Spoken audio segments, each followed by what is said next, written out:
Man, we're so honored today to have one of the preeminent leaders in the world who happens to be a brother in Christ coming up to speak to us. John has authored 14 books. He's about to come out with his 15th book in 2 weeks.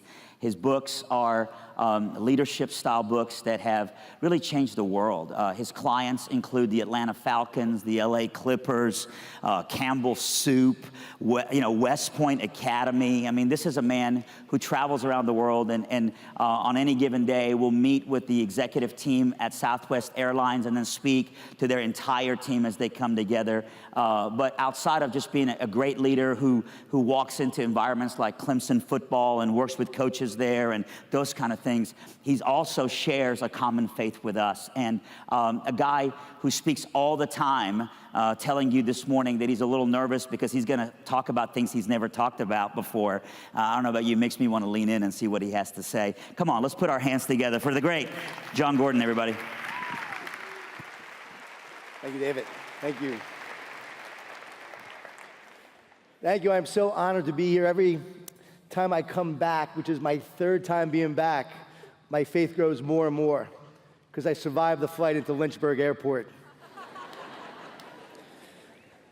But it's such a special place. It's such a meaningful place to me, and it's an honor to be able to share my faith today. And even though I talk a lot about positive leadership, I talk a lot about building winning teams, and I'm not really going to talk about those topics today, I think it's ironic that I'm known for that because I'm not naturally positive. I grew up in Long Island, New York. Yeah, in a Jewish Italian family, a lot of food, a lot of guilt. A lot of wine, a lot of whining. My grandmother, she was terrified of flying, and anytime we would go on a flight, she would often say to me, Jonathan, you know when they say your time is up, but I don't want to be on a plane when someone else's time is up. My dad was a New York City police officer, undercover narcotics. He was shot a few times. He wasn't too big on positive energy, my dad. He was a very loving man, but just the most negative guy on the planet. You'd get up in the morning, you'd say, hey, good morning, Dad. He'd say, what's so good about it? My dad was Al Bundy before Al Bundy was Al Bundy. I just realized most of you have no idea who Al Bundy is. My dad grew up Catholic, but we never went to church. We never went to temple. We never did any of that. I was actually bar mitzvahed. I believed in God, but I just didn't have a relationship with him. And then after college, I moved down to Atlanta, and I remember, Atlanta? All right. I remember going to Atlanta and then getting a bartending job at one of the hottest places in Atlanta. And I remember working at the bar, bartending, and seeing my parents walk in the door, and I'll never forget my mother's face as I stood on the bar pouring shots in people's mouths. She was so proud of me. Actually, she was devastated. I could still see that look on her face. It was a look of despair, like, what have I done wrong? What is going to become of my son? What is he going to become? And if I could go back in that moment, I would tell her what I would tell my younger self, what I will tell you now. Stay positive. God has a plan. We were back earlier backstage, and the power went out. I thought, it's okay. My talk today is stay positive. God has a plan. After that, I became a teacher. I got a master's in teaching. I started teaching. And then I eventually opened up a bar of my own in the same area where I had worked. I also got involved in politics. I ran for city council. I started a nonprofit organization that raised money for youth-focused charities. But in city council, I walked door to door to 7,000 houses. I lost the election. I thought my life was over. But sometimes you have to lose a goal to find your destiny. And then I went to go to law school. I went there for a year and a half. I walked out after my second year exams. I literally walked out knowing that this is not the right place for me.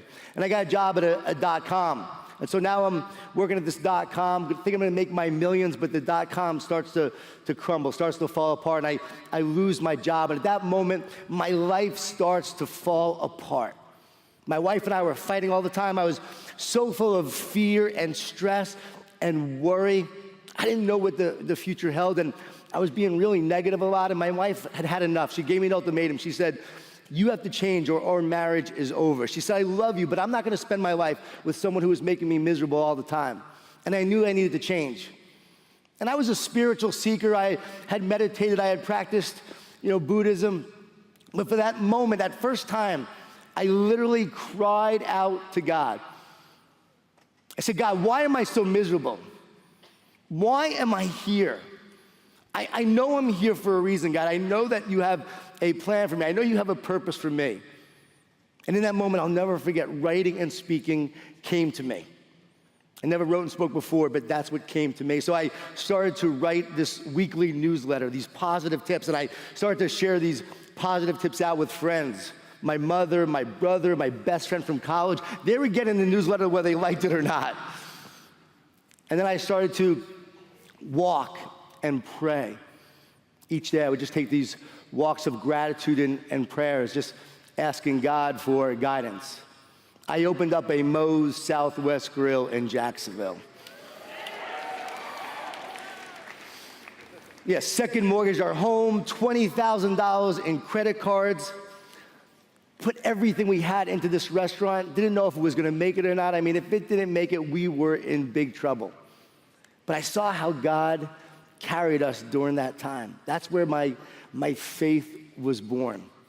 And then a couple years later, a friend of mine gave me these sermons from Erwin McManus, where he talked about why I follow Jesus. And for the first time, I heard the voice of Jesus through Erwin. And then I was listening to a sermon from Rob Bell called Covered in Dust about Jesus as a Jewish rabbi, and that really spoke to me. And I remember saying this prayer, God, if there is something to this Jesus, just show me the signs. I'm open, just show me the signs. And God started to show me the signs. He literally showed me the signs on I-4 that said Jesus is the answer. Happened so often, I'd be driving down, I'd be looking to the left, and I'd hear, look, I turn to the right, and there would be the sign, Jesus is the answer. I recently drove down that same road, and there's another sign there that says, Jesus is still the answer. While I was praying, I started to see a glowing cross. The more I learned about Jesus, I realized that I needed a Savior because I couldn't save myself. I was baptized in 2006, and the experience changed my life. Thank you. Jesus changed my life. He changed my heart. He changed my soul. He changed my spirit. Changed my marriage. He changed my family, my kids. He changed everything. I don't drink now. I'm not Baptist, I just don't drink. And I know that my mom would be proud that I'm here with you today if she was alive, and she'd be so thankful that I'm speaking to you instead of standing on a bar pouring shots in people's mouths. You see, Jesus changes everything. And that's why I'm a little nervous today, because I don't really often share my testimony. I often talk about positive leadership and building winning teams, but I thought it was too important not to share it. Because in 2006, around that same time that I was baptized, I also was taking a lot of walks of prayer because the writing and speaking wasn't going well. See, I had opened up the Moe's hoping it would allow me the economic, viability to be able to write and speak. And so I then sold the Moe's to focus 100% on writing and speaking. God said it's time to sell, so I sold. But now it's not going well. And I'm taking this walk, and I'm really thinking about just giving up. Like, okay, I'm just gonna give up. It's not working, it's not happening. And on that walk, God gave me the energy bus, the story for the energy bus. I went home to my home office, and I started writing this book. I wrote it in 3.5 weeks of just God's inspiration. He gave me the vision, and each day I would take a walk of prayer. He would give me more and more of the story. It was one of the most spiritual experiences of my life. I'll never forget that time and how God showed me the way on that journey. I have to be honest and let you know that I really do write my own books. People often ask me if I have a ghostwriter. I get asked that so often, I must not look smart enough to write a book. But I tell them, I don't have a ghostwriter, I have a holy ghostwriter. And God inspires me of what I'm meant to write. And so I had this book, The Energy Bus, and it's something that meant a lot to me, but a lot of publishers did not see my vision for it. It was rejected by over 30 publishers. I remember getting a call from my agent just saying, John, give up. It's not gonna happen.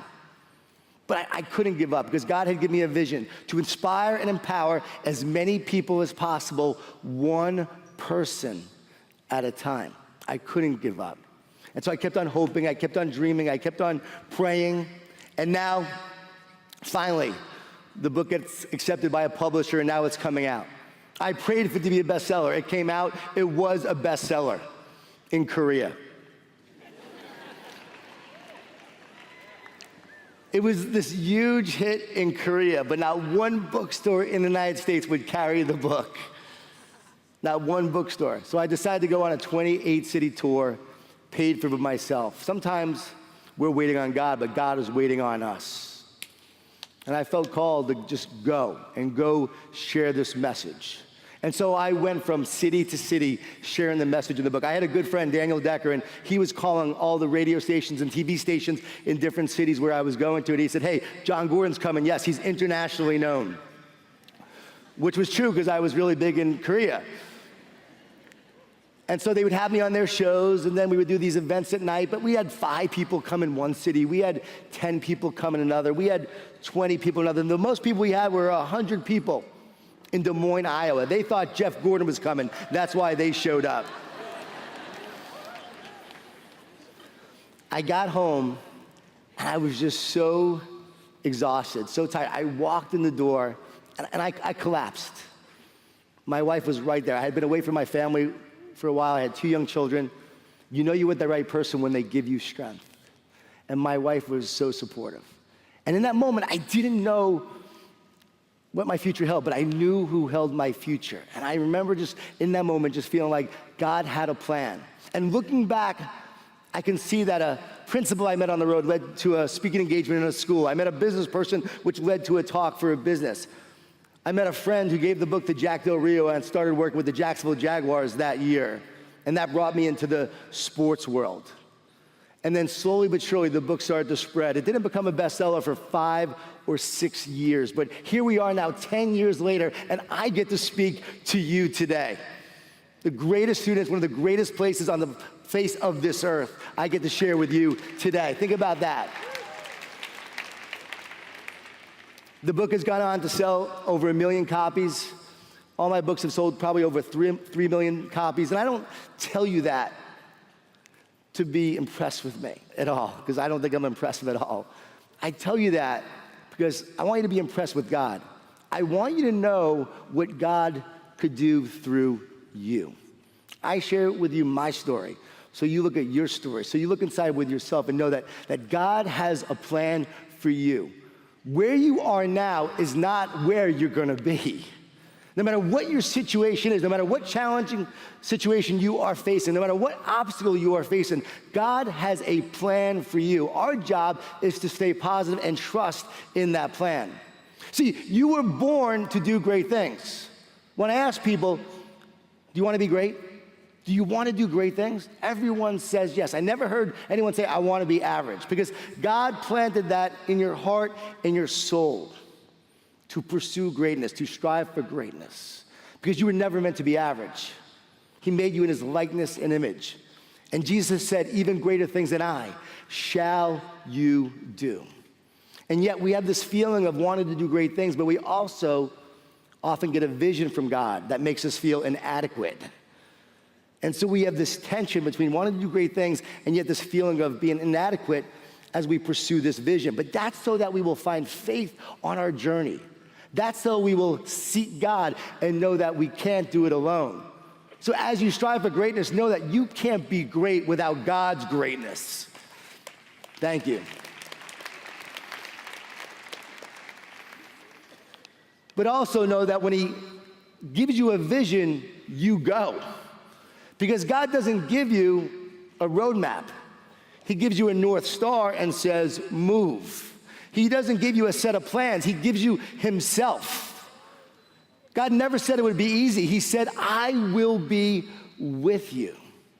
And so on this journey, we stay positive and we trust in God's plan for our life. I want to share with you a story. I think this is a really great analogy for life. My family and I, we were traveling from Jacksonville, Florida, where we live now, Jacksonville.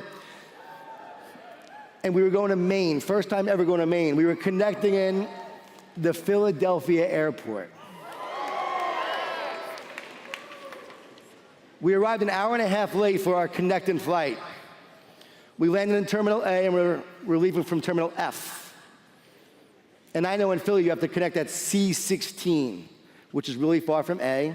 Once you get to C16, you then have to take a bus shuttle, which then takes you to F. I look at the screen, we only have 2 minutes to make our connecting flight. I'm thinking there's no way we're gonna make it, but we have to go for it. So I looked at my wife and kids. My children were 8 and 10 at the time. I said, all right, guys, let's start running. There we are now running through the airport. Have you noticed more people running through airports? Next time you see someone run by you in an airport, I wanna encourage you to do what I do, cheer them on. I cheer people on all the time. The other day, this woman was running by me in the airport. I said, go, go, go, I believe in you, you can do it. She was struggling. I mean, you could tell she hadn't run in a long time. I mean, she was doing her best. I don't mean that in a mean way, but she was really struggling. But as she ran by me, she gave me the thumbs up like this.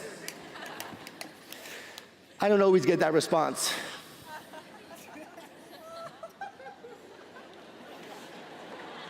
I was in LaGuardia, New York. I cheered this guy on. Yeah, I cheered this guy on LaGuardia. He gave me the finger. But it's all right, I turned a negative into a positive. I said, that's right, you're number one. So that was us now. We're running through this airport. We're huffing and puffing. We're doing our best. And finally, we get to C16. There are no bus shuttles there. Look at the watch, 5 minutes to make our connecting flight. There's a woman who's handling all the buses. I said, how long do the buses get here? She said, 4 minutes. So my kids started crying, we're not gonna make it, we're not gonna make it. So I turned to them, I said, guys, you have to stay positive. You have to believe, we're gonna make it, I'm telling you, we're gonna make it. I turned to the woman, I said, we're gonna make it, right? She said, you ain't gonna make it. Finally, the bus arrives, we get on the bus, we get to Terminal F, it's the last gate. So now we're sprinting down Terminal F as fast as we can. I have to admit, I left my wife and kids in the dust. I was getting on that plane with or without them. And just as I arrived, oh, that's not. Just as I arrived, they slammed the door right in my face. I said, man, my wife and kids, they're on their way thinking that would help. She said, I'm sorry, so there's nothing I can do. I said, you don't understand, we have all these plans, all their flights are booked, we'll have to stay overnight in the airport, it will ruin everything. We have to get on this plane. She said, I'm sorry, so the plane is pushing back, look. My wife and kids arrived in that moment. We walk to the big window, we see the small plane, it's pushing back, and we are just so dejected. But as we're watching this plane, we realize that we can see into the cockpit. And then we realize that we can see the pilots. We realize that they can see us, we make eye contact. So my wife and kids start jumping up and down, waving to the pilots. About a minute later, the door opens, a woman comes out, she says, it worked. They're gonna let you on the plane.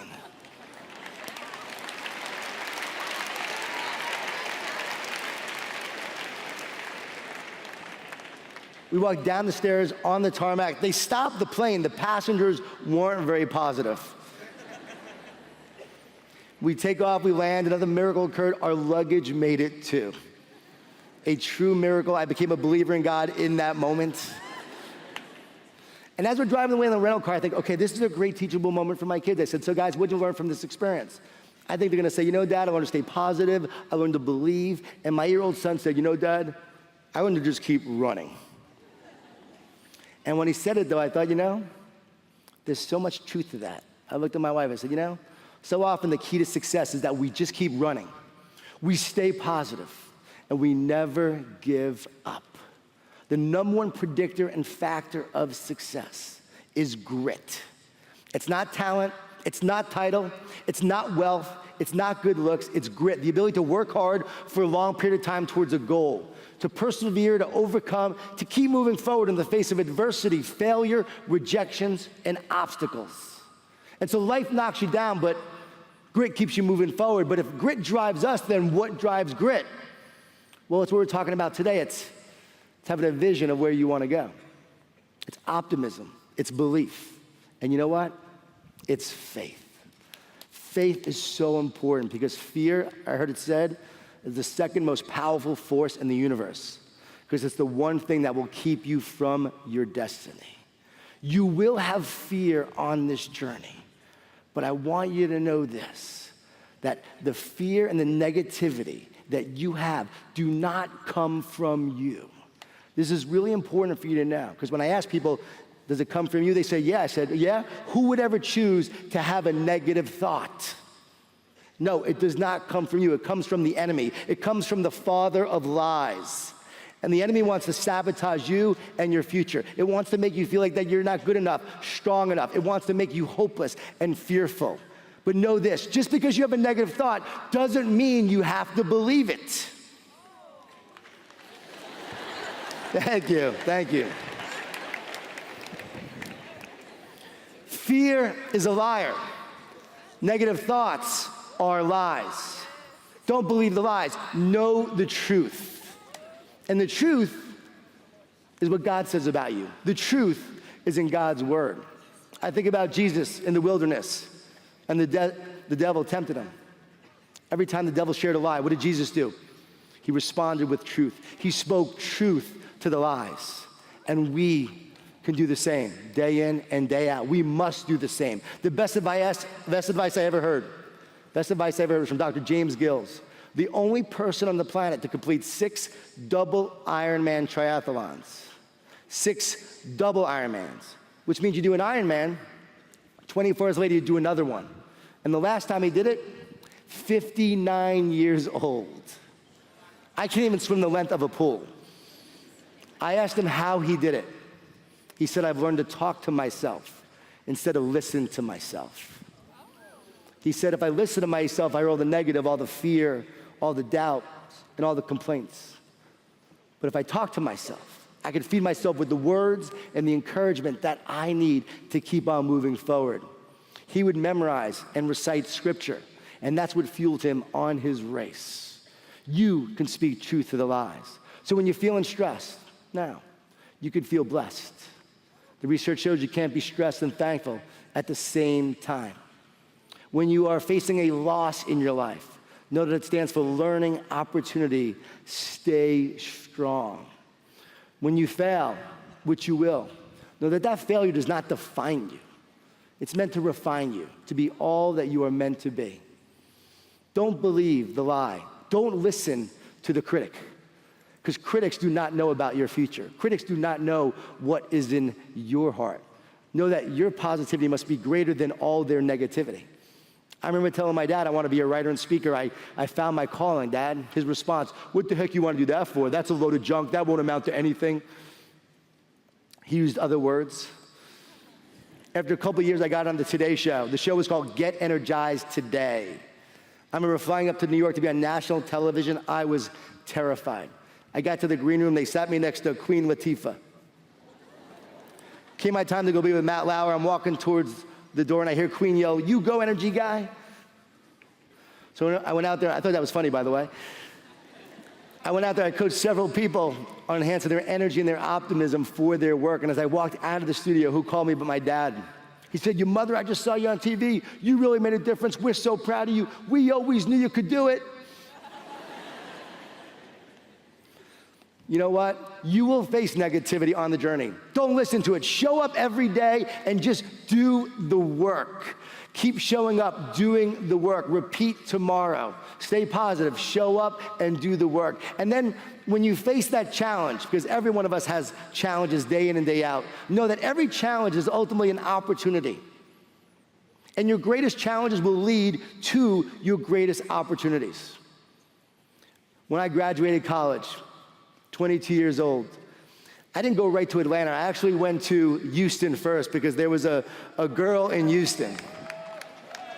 It was a girl in Houston, and I was crazy about her. We met during the summer. I was interning in DC where she was as well.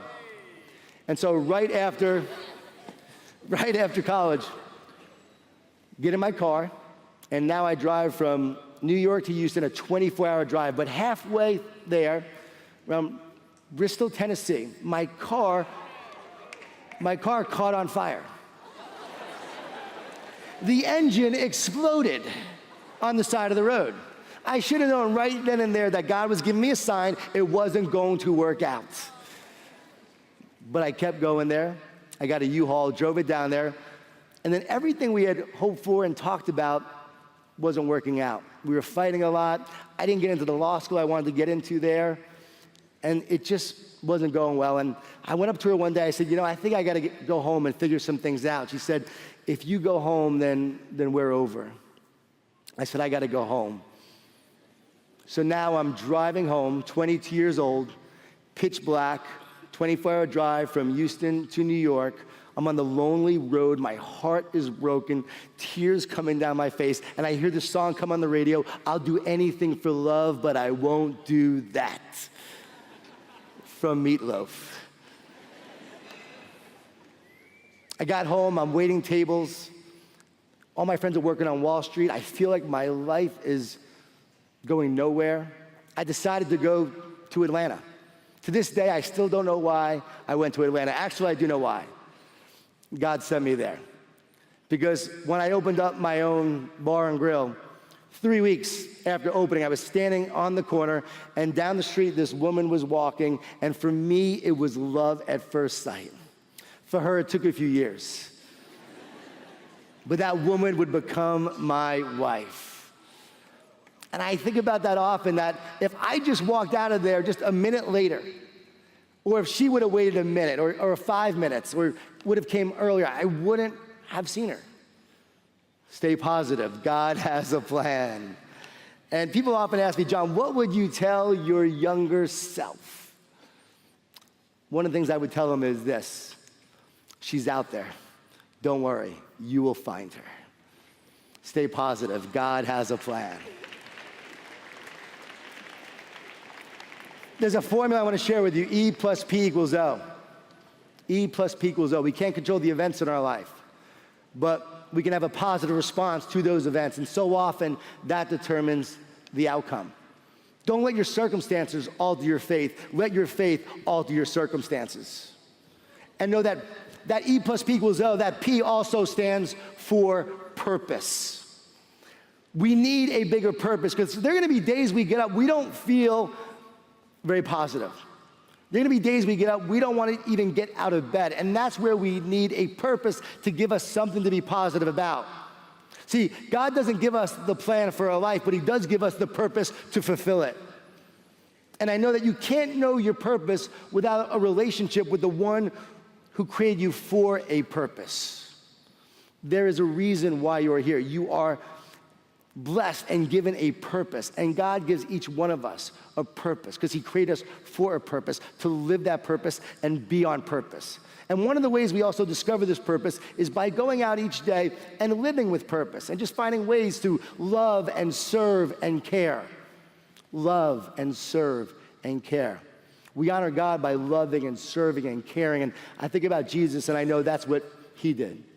He loved and served and cared. There's a great story about Lyndon Johnson. He was touring NASA. He came across a janitor who was cleaning up like the Energizer Bunny. He went up to the janitor. He said, I've never seen anyone clean like you. You're the best janitor I've ever seen. The janitor turned to the President of the United States and said, sir, I'm not just a janitor. I helped put a man on the moon. Because even though he was cleaning the floors in the halls of NASA, he saw his bigger purpose as putting a man on the moon. And then I was at a conference of bus drivers, and I was talking about the energy bus, of course. And this guy came up to me afterwards. He said, John, I got to tell you this. I'm a local pastor of a small little church. I started driving a bus for the insurance benefits and the salary. But a funny thing happened after driving this bus for a few years. I realized I was having a bigger impact on people's lives as a bus driver than I was as the pastor of this church.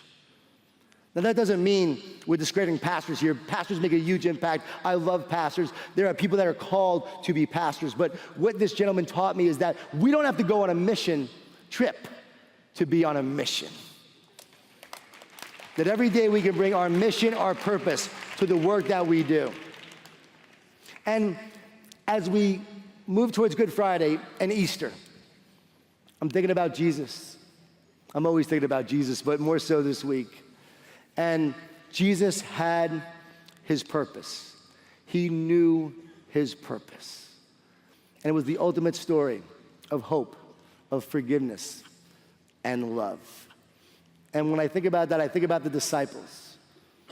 I think about the disciples, how they felt on Friday. And then I think about how they felt on Saturday. Think about it. On Saturday, everything they believed in, everything that they hoped for, everything they longed for was now gone. It was destroyed, so they thought. And many of us probably feel like we're in Saturday right now. We might feel hopeless, depressed, sad. We're in between what happened and what's coming. We're uncertain about our future. But on Saturday, as the disciples were depressed and sad and hopeless, Sunday was coming. And Sunday came. Sunday came to the people who were hopeless on Saturday. And I want you to know that even if you're hopeless on Saturday, Sunday is coming. I want you to know that even if you feel depressed on Saturday, Sunday is coming. I want you to know that if you're worried about your future, Sunday is coming. I want you to know that if you're fearful about where you are, Sunday is coming. I want you to know that if you're dealing with a health problem, a relationship problem, some kind of challenge in your life, Sunday is coming. Stay positive because God has a plan. Thank you so much. Thank you. Thank you.